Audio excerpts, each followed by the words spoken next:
Thank you for joining me for another episode of Behind the Mic, hosted by Wise Grisette. I'm your host, Wise Grisette. You can follow me on Instagram and Twitter, formerly known as X, at The Real Wise. Now, one ask, same ask, every single episode. Please subscribe to Behind the Mic wherever you listen to your podcast and give us a 5-star rating. We'll really appreciate it. Now, when I say subscribe, now if you get on Spotify and it says, oh, it says follow over here, I'm not sure if it's the same thing. It's the same thing. You stop, subscribe, follow, whatever, however, y'all tap in with us. But on today's episode, I am joined by a podcaster who, quote unquote, loves to run their mouth about sports. DJ Tricey Trice, welcome to Behind the Mic. Thank you so much for having me. I'm so excited to be here, Wise. Listen, not more than me, because I've been watching all of the clips that you post. Of course, you know, as the community manager of REVOLT, I'm the one that's sharing most of that content, most defined as all. And, you know, like you keep me tapped in on sports. You know, if I miss something, I know that by 3-4 o'clock my time, it's going to be a clip about something going on in sports. You holding me down. So Trish, I appreciate you. I appreciate your time. So yeah, share a little bit about yourself with the audience today before we dive in. I go by the name of DJ Tricey Trice. Like why I said I'm always running my mouth about sports. Literally. So Wise, you're not the only person that say that. I knew Tricey was gonna have something to say about this clip because that's pretty much how I run my page and how I started. So I started doing sports commentary on a $40 webcam in my kitchen, just responding to all of the sports things that I liked on the internet. Wasn't for a specific audience. I was just putting it out there, you know, cracking jokes. I grew up around, you know, my dad, my uncles. We used to talking about sports around the TV, the barbecue grills. Like literally, I was the little girl hanging out in the garage, listening to all of that. Also, I grew up in the Michael Jordan era. So basketball was a huge thing there. It wasn't my primary sport, but I was watching a lot of basketball. I'm primarily baseball for a lot of people who don't know that. Yeah. So I don't cover a lot of baseball, but I get down, Wise. I get down. But now I host the Post Up with REVOLT. Literally, I'm running my mouth about everything sports. You're going to get a little bit of the news, a little bit of what the current climate is or whatever they want trying to communicate, but you're going to get a whole lot of my opinion. And that's just what I do. I'm talking sports from the fans' perspective. Mm-hmm. Now, I love that. We're going to dive more into that on this episode. But before we get into everything, let's start with some tunes. So we have a playlist on Spotify and also now on YouTube called B-Sides Track of the Week, where you can find all of our guests' favorite songs anytime. Now, B-side tracks to me are songs that aren't really as popular, but they are just as good or even better than A-side tracks. So, Treese, what B-side track you want to share with us today?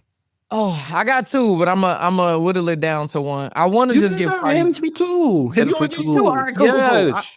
I'm gonna start with the first one. Cardi B, Better Than You, off the new album. Like everything Cardi say, she could just breathe, just open her mouth and breathe, and I feel it. She's my Libra sister, so I'm Better Than You off that album.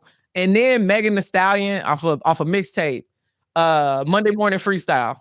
It was like 2 years straight. That was the first song I listened to every single morning, getting it in the gym. I'm a fan of like sassy women just talking their stuff on their music. So those two for sure would be my B-sides. That's what's up. Again, y'all. So you can find that on Spotify and on YouTube. Just search B-sides Track of the Week. Now, I love Cardi and I love Megan, but mixtape Megan was nasty. Nasty. I mean, you know what? I'm gonna date myself on this one, but you remember when Remy Ma used to be battling and that Lady Luck Remy Ma freestyle battle? That I remember downloading that joint off Napster, the video, and just watching that. It took like, I don't know, probably 2 days on my E-machine back in the day when I was a kid. Watching that over and over and them punchlines. So I'm a big fan of battle rap. So every time I hear Meg spit, it's like, man, this girl can rhyme. She got a flow. She gonna give you that energy. Cardi's a little bit different. You know, a lot of people talk about her ghostwriters and stuff. But whatever, she's a real person. I like Cardi's music because it's very relatable. It's also very inspirational in a weird way too, because it's like, this is my circumstance. I ain't telling you to live nothing different, but I'm going to tell you exactly what I got going. So I rock with Cardi for that. Yeah. Now I love both the things that you just said. Completely aligned with thee. Completely aligned.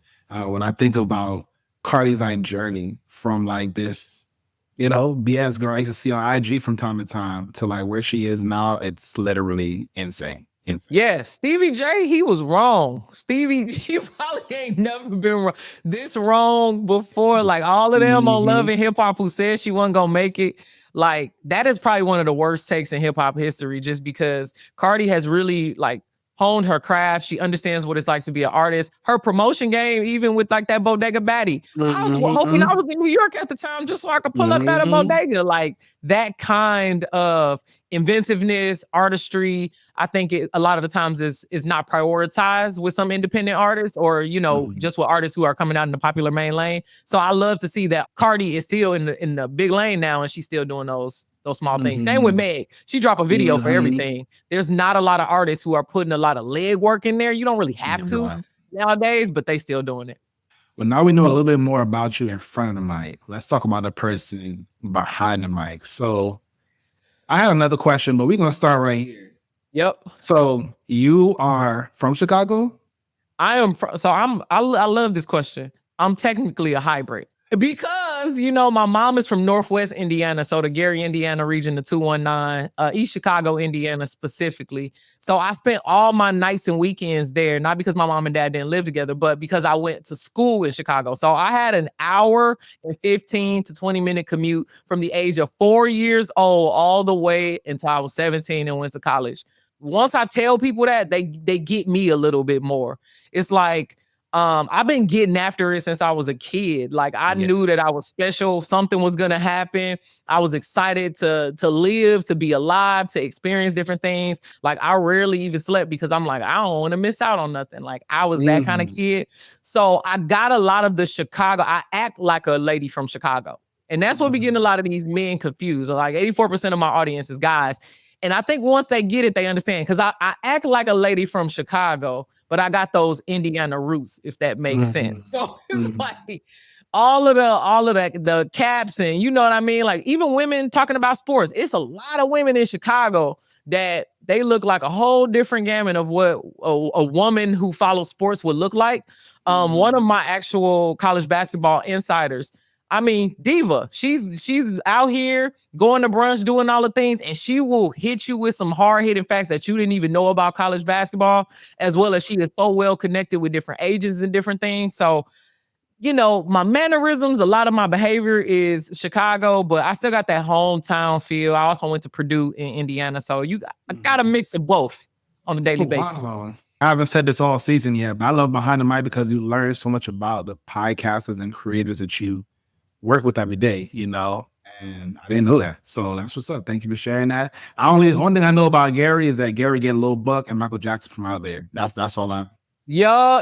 And what the 219 really gets they do get Buck. Now I will say that because it's like a little baby Detroit if you think about the infrastructure of how it was built, right? Steel Mill City. Once the industrialization was done and they poisoned all the people in the water and stuff with all just terrible chemicals and stuff, these people are just left out here in these neighborhoods and you need revitalization. Gary, Indiana's getting a lot of that right now. Detroit, of course, has gotten a whole bunch of that in the past decade or so with like revitalizing their downtown and stuff like that. But people who come from where we from, we got a whole different hustle. And I like to tell people that up front because you're not going to beat me. You're not going to beat me, not because I think I'm better than you, but because I understand what it's like to get after it every single day. I knew nobody was coming to get me from my circumstance.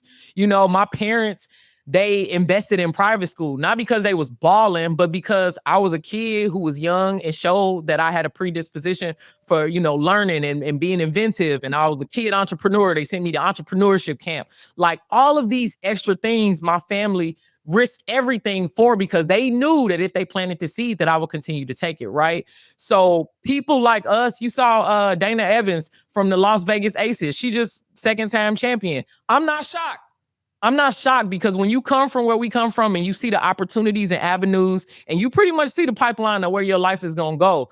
I stayed in my lane my whole life. I didn't care that it was lame to be smart when I was a kid. I didn't care that it was lame to be learning different languages and going to STEM camp and trying to start businesses. And, you know, I used to say I was one of the largest CD sales people.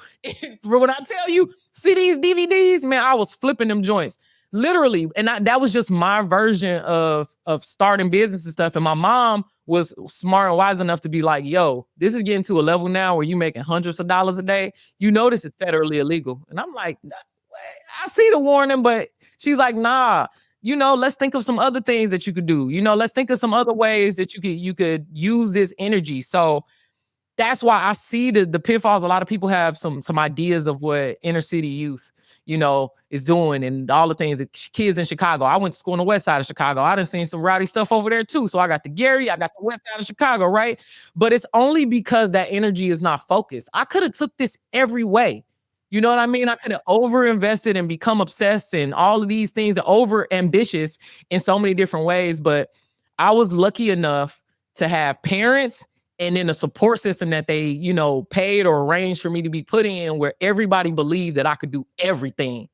So it allowed me to never feel lack and to also like know that if I just practice, I could be good. I could be good. That's where people get it messed up at. And that's why I say you're not going to beat me because one, I'm going to get good. I'm good a lot of the times off the top because I care a lot and I'm going to put my best foot forward. I'm going to apply myself. But in those moments where people sleep and people choose to do other stuff and invest their time, I'm going to beat you in those moments. Mm-hmm. I'm not going to let up. I'm going to evolve. I'm going to level up. And you're going to be like, man, when does this girl sleep? I sleep when I make time to sleep. But I know that if I want something, it's no person, place, or thing that can stop me from getting that. And that comes from my root. Yeah. No, that's real. And like that, having that drive is something that cannot be taught. You know, you either have it or you don't. So yeah. Thank you for sharing that. And I'm glad I led with that one. This next one here, I'm going to send you back again, back in the day. I know you mentioned Michael Jordan, the Chicago Bulls. So I want you to think back to like that first sporting event that you ever went to. You know, it don't got to be like NBA or none of that stuff, but like, what was the first sporting event that you went to that you can remember? Like, think about like the team, think about like the crowd ambiance, you know, like who were you with, and like really and truly, how did it make you feel? Man, that is such a good question. And I think it's a baseball game. I grew up a Cubs fan, Chicago Cubs. My granddaddy was a Cubs fan. My dad was a Cubs fan. And I grew up listening to Harry Carey on WGN in the morning, you know, on the game day mornings and everything. Like literally listen to baseball on the radio. I still do because it's just that sports fan. So Wrigley Field, and there's no feeling like it. And I understand, like my family grew up on the South Side, but we don't support the White Sox. Not, and I hate to say that because it's like that is the South Side team. You know what I mean? They in the hood. You want to support your people there, but it's like it was not our team. It was clearly not our team. And honestly, the Sox were winning when I was a child. This is back when they were winning championship and we were still in the drought and I was still a Cubs fan. But I truly feel like getting off that train at Addison in Chicago and seeing the ivy all over the train station and the ivy all in the stands and everything. It's like you feel like you're a part of something that's so much bigger. And I noticed at a very, very young age that I was going to want to go to the games, be at the games, because TV, I'm not really too attached to TV, and I'll tell you that story right after I'm done with this. But there's something about being present in those big moments, like actually being there. Like this is on TV, but it's happening today. Versus like post-production and stuff. So that was the game. I don't know how old I was, but I'm gonna send you a picture while you can clip it in here if you want to. But my T-ball team, I cried when I didn't get drafted. I think I got drafted by the Marlins or something stupid in T-ball. And I was like, I want to be on the Cubs. And I cried and they switched it over.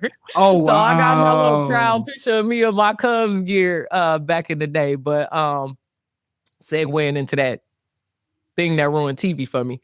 When I was a kid, I had to be like 4 or 5. I took our family VCR apart because I was trying to figure out how it worked. So I don't know where my parents was and why they weren't watching me, but I got a screwdriver And when I tell you I took that joint apart, every screw was taken apart. And my mama was so mad because VCRs back then was pretty expensive. But I just remember looking in a little window and seeing the thing come up. I'm like, I got to see how this works. Anyway, I took the VCR apart. So my dad was like watching TV with me now because I was in there messing with the VCR and stuff. So it was one day I was watching Power Rangers. Power Rangers was one of my favorite things. I had the little Mighty Morphin thing. Like, come on, let's do it. So I was watching this show and I'm doing the moves in the living room. And then a commercial came on that was saying that the Power Rangers was going to be at the mall, like coming in my area. So I'm like, Dad, take me to see the Power Rangers in the mall. And he was like, what? And my dad is a guy from Chicago. So if you got a dad from Chicago, you'll understand. He's like, what are you talking about? I'm like, the Power Rangers, Daddy, did you see the commercial? They coming to, they coming to our city. He said, the Power Rangers ain't real. And I said, what? And he said, let's watch the show. So we started watching the show and he paused it when they was talking and he was like, you see how their mouth not moving to the words? And I was like, what? Like my mind is literally breaking. I'm like 4 or 5 years old, young, inquisitive. He's like, that's dubbing. This ain't even in English. So these people that you're going to see at the mall ain't the right people. And I tell a lot of people that story and they be like, dang, your daddy ruined TV for you. But he didn't. What he did was he completely revolutionized my mind because I'm thinking, okay, cool. If this is on TV, then I can put something on TV. He looked at me and he said, everything that you see on TV is for entertainment purposes only. I don't want you to ever look at the TV and think any of that could be real because the TV is here for entertainment purposes only. So now I'm a little girl in the mindset of, okay, I can do stuff on TV. So then I started entertaining, like, what would I put on TV? If I was on TV, what would I do on TV? So like, in that same moment of like having that third wall being broken by my dad and why I really don't watch TV, I stopped doing that and started doing more live stuff. And I would just sit in my room and listen to music and make music because I was turned off by TV at an early age. So people be sitting binge watching Netflix and sorry, not sorry, it's a waste of my time. It's because I'm a creator. That thing has been switched in me. Whereas a lot of people get to watch horror movies and stuff when they're a kid and they're like, I was so scared. And I remember how this made me feel. Like, I can't be emotional about TV, y'all. I'm not going to watch it and be like there's things that could touch me and I could cry, but it's like, come on, y'all. It's TV. And it's crazy. Like, I didn't find this out until I was, probably like 2 years ago, that all the fight scenes literally were not even the same actors. It literally was a whole different TV show in Asia. And they just put like these like American actors to do the other parts. I was like, wow, like I never realized that 30 years later. Yeah, but it was good. It was fun. I realized how big it could get when people are a fan or when I'm a fan. You know what I mean? You can commit, you can have fun, but it's for entertainment purposes only. And I think that people in our generation right now, are not really aware of that because the internet is also entertaining them. So you got to just remember sometimes when you're watching a piece of media that it was made to entertain you. It was made to make you feel some kind of way. So interact with that how you will. Take what you need, leave what you don't. Mm-hmm. So, Trice, speaking about entertainment, man, what are some things that entertain you? Oh, man. Hoops, man. Ball is life. Live sports is still the number one entertainer of me. Even though I'm running my mouth talking about it, it is very quickly in the last 2 years become pretty much everything in my life. I'm podcasting about it. I'm watching it. There's so many different things, but I'll never not be so entertained at a game winner in an arena. I'm gonna lose my voice every time. Like there's no better feeling, you know what I mean, than that. Than the whole. I was just watching the World Series. Ain't watched a baseball game all year. The Dodgers was in the World Series. LA was on fire. Yo, extra innings. Most World Series don't even go to extra innings. So that extra feeling in Game 7. Like that is some entertaining stuff. So that. But then too, like, again, I was a kid entrepreneur. I started my first business when I was 12 years old. I went to a entrepreneurship camp that my parents sent me to for the summer, which was like crazy because I had to ask them to go away from home and they weren't really into that, you can understand what a black man from Chicago and the black woman from Gary, Indiana would be like, nah, you ain't going nowhere. But I talked to him and I'm like, yo, I need to do this. I got to spread my wings. I got to get up out of here. I need to be involved in some other stuff. Also, they was giving away a stipend, like a $500 stipend. So starting businesses is like my whole purpose in life. Like I know I'm going to be a serial entrepreneur. I'm a serial entrepreneur right now. There's this feeling that I get with taking apart businesses and putting them back together, also investing in businesses and thinking about different ways. Marcus Lemonis and Damon John are like two mentors that I really want. Just because they get it. They know what it's like. I feel like I listen to them talk and they get to experiments in all these different worlds, and some make money, some don't, so I enjoy the risk of all of that. A lot of people like gambling and that, but I like starting businesses from zero and seeing how high this could get. The fact that I'm even talking to you and I started on a $40 Logitech webcam is wild, bro. Like, there's nothing better than this. Like, this is the most fun game we could ever play. So, like, I'm entertained by all of that. And I know that's in the field kind of stuff, but I got a lot of energy. I was a hyper kid. So I'm moving, and those things best serve me. Okay, so one final question before we go to our break. We just finished baseball season. We're going into basketball season. So many different sporting activities are going on at the same time. How do you choose what to talk about on the episodes? I'm kind of crazy. I do a lot of multi-view, but I'm also so gossipy. Like, honestly, I want to talk about the gossip. I'm at the point where sport meets social. And I think that people are really conditioned to watching Sports Center and listen to a bunch of people talk around the table and debate about sports. And while that is beneficial, you're going to get that same product in 5 different channels on 5 different distribution platforms, whether it's white people, black people, men, women. Like, we got all of those shows. For me, like, I really want to pride myself on being like that visceral reaction. Like, if you were sitting and talking to your homies about it, like, I truly think that people who listen to my show and listen to my content be like, she was saying exactly what I was thinking, but I wasn't going to say it. Because, a lot of times people be on TV. I'm cool with being banished to the basement of the internet. I will live in the basement. I will be here just running my mouth about sports. And the people who want to come, you could come into the basement with me. You could go on a little break. You have your little adult beverages. Do whatever you want to. But I want my vibe to be like party, kick back, watch a game. Remember we used to have fights and it was on pay-per-view and only like 1 or 2 of your family members had cable and stuff like that. So you would go over there, everybody pack their house out, bring a plate, bring a couple dishes, and we just watch the fight. Like, that's my vibe every day. Come bring your plate, eat your plate at your house, but we're going to talk about whatever the topic was in the social way. Because he did this, and what about this? And what a girl, that is very much my vibe. And I feel like it's okay to accept that into sports, because sometimes men don't want to feel like they're emotional. And you emotional because you mad at this sport, or men with sports is them the most emotional people. And I love that they can be vulnerable in that way. And I feel like that's a great meeting place of like where I interact with. A lot of my homeboys are like Eagles fans to a core. They trying to convert me. It's like, bro, I done told you multiple times I'm a Raiders fan. You can stop it. I got a jersey for you over here, sis. Like, I love that camaraderie and that community that's built. So that's definitely where I like to be in the pocket at. Mm-hmm. Okay. On the other side of this break, we're kicking it into overdrive with a rapid fire game of this or this right after this.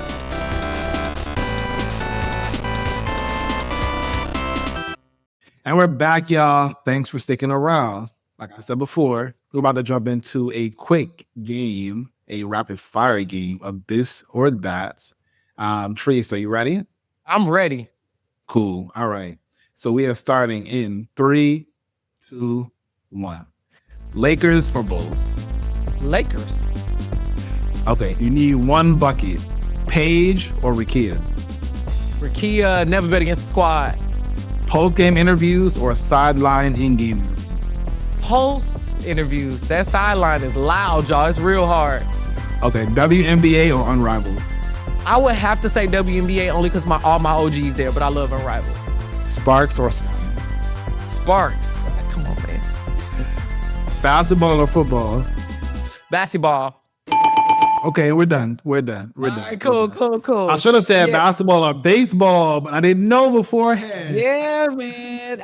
It's crazy because like I still go to the batting cages. Like, oh wow, I'm nice. Like, I was a girl that went all the way up until they kicked you out. When I got to high school, I was like, I gotta play softball. I don't even know how to play the sport. I tried out. I was on varsity. That was my sport that I was gonna get recruited for in college was actually softball because I was a pitcher. I never pitched. I was a shortstop in baseball.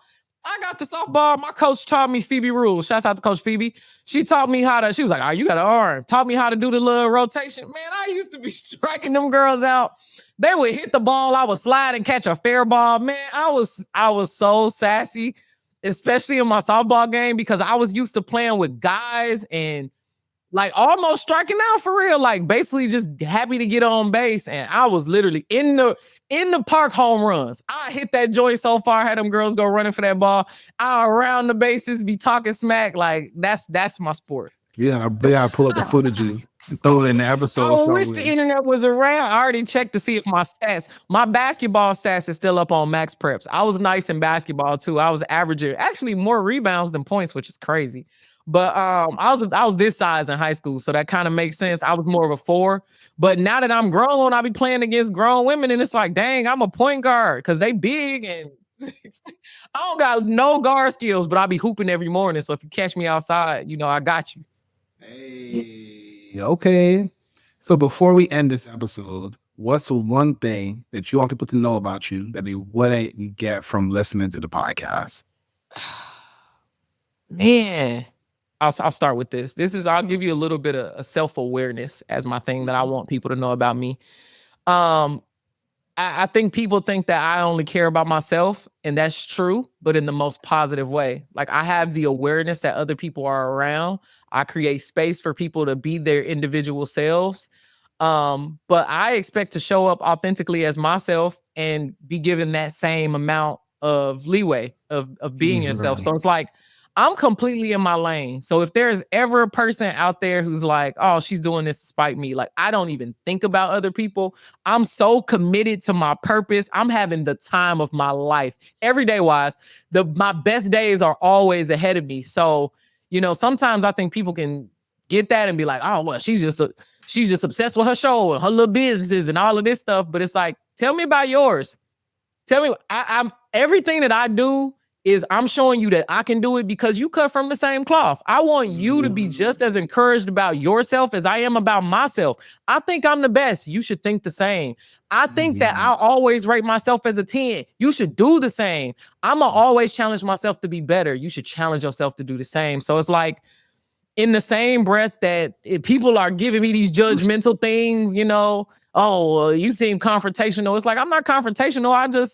I like to talk about things that are going so we can get over it and move forward and be joyful and all of those things. So everything is literally out of love for me, out of love of myself, out of love of creativity, the sports that I cover, the people around me. Like it's all such a beautiful system. And I think if everyone pointed inwardly and really like vibe with themselves like that, we will have so many fun people out in the world to play with. We all just kids. I'm an outside kid. You know what I mean? I'm in the streets. Some kids like to play in the house. I like to get outside. So that's really the only thing. So if you ever meet me, I know I'm going up now. And you like, damn, that girl was just talking about herself. It's because I'm excited about what I got going on. It's not because I don't care. That's it.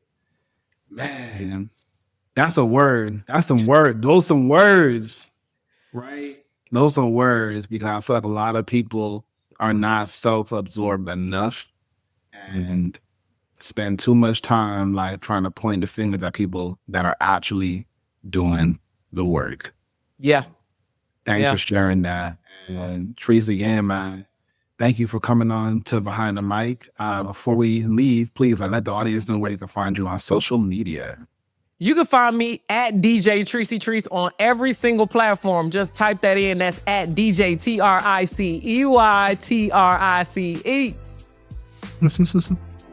Okay, and thank you again, audience, for listening to this episode of Behind the Mic, hosted by Wise Gazette. I'm y'all host, Wise Gazette. You can find me on Instagram and Twitter, formerly known as X, at The Real Wise. That's WINZE. I'm internationally known on the microphone as Wiz, Wizzy, and Wise, and I'll catch you on the next episode. Behind the Mic, hosted by Wise Grisette, is powered by Offscript Podcast Network. Special thanks to the Indie Creative Network and Storytime Studios for editing and producing this podcast.